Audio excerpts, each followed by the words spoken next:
this video, I'll be demonstrating how you can mark a contact as a leaver once they've left the company they're associated with in Colleague. So say for example this contact has left Colleague 1, you'd go up to where it says View More and select Mark as a leaver. Then a blue bar will appear asking if you wanted to move this contact to another company.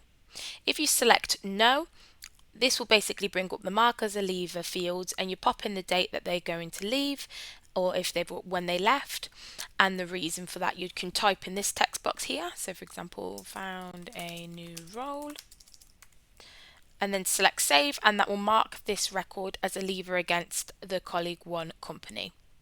However, if they are moving to a company that you guys have on your system, you can select mark as a leaver and then select yes.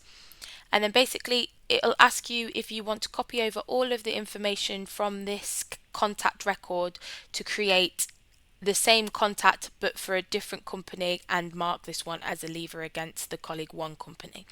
So if you do, you select copy all and it will copy all that information. If there's only certain bits of information you'd like for it to copy, you can select them manually.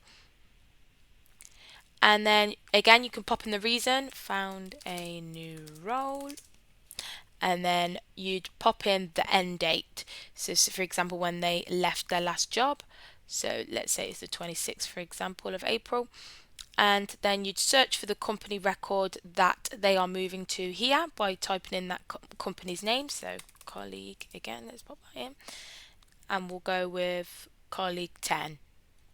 Select that, and then once you're happy, if you select that option there, and basically you just select the applicable address as well from the drop down, and then once you're happy, if you select save. So once you select save, it will take you through to the new contact record it's created with all the information that it took over from the previous contact record, and then you can obviously pop in the new job title and edit any information in here as well. And if you go back to the previous contact record, it'll have a blue bar that basically says that they have left that company. And as well, if you go to this company record, so once you go through to the old company and you go to where it says contacts, it will give you a list of the contacts that are there, and in this case it's just the one.